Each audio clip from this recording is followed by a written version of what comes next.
অমর একুশে বইমেলায় সম্মাননা স্মারক পেলেন কাজী লিলি। মোহাম্মদ বাদল মিয়ার পাঠানো তথ্য চিত্রে দেখুন বিস্তারিত।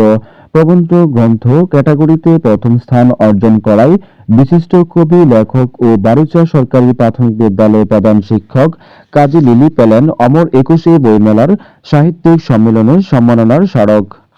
শনিবার বিকেলে নরসিংদী পৌর পার্কে জেলা প্রশাসক কর্তৃক আয়োজিত অমর একুশে বইমেলা ও সাহিত্যিক সম্মেলনের সমাপনী অনুষ্ঠানে তিনি এ সম্মাননা স্মারক গ্রহণ করেন।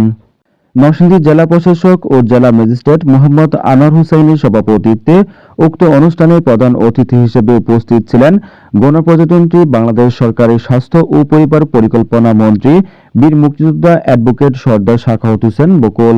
বিশেষ অতিথি হিসেবে উপস্থিত ছিলেন নরসিংদী ৫ আসনের রায়পুরার সংসদ সদস্য মোহাম্মদ আশরাফ উদ্দিন বকুল, নরসিংদীর পুলিশ সুপার মোহাম্মদ আবদুল্লাহ আল ফারুক সহ সরকারি বিভিন্ন দপ্তরের কর্মকর্তা, কবি, সাহিত্যিকগণ এ সময় উপস্থিত ছিলেন।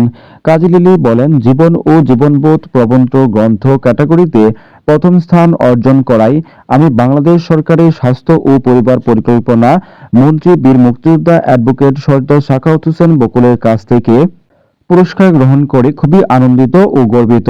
উল্লেখ্য, ২১শে ফেব্রুয়ারি থেকে ২৮শে ফেব্রুয়ারি পর্যন্ত নরসিংদীর অমর একুশে বইমেলা আয়োজন করে থাকেন জেলা প্রশাসন।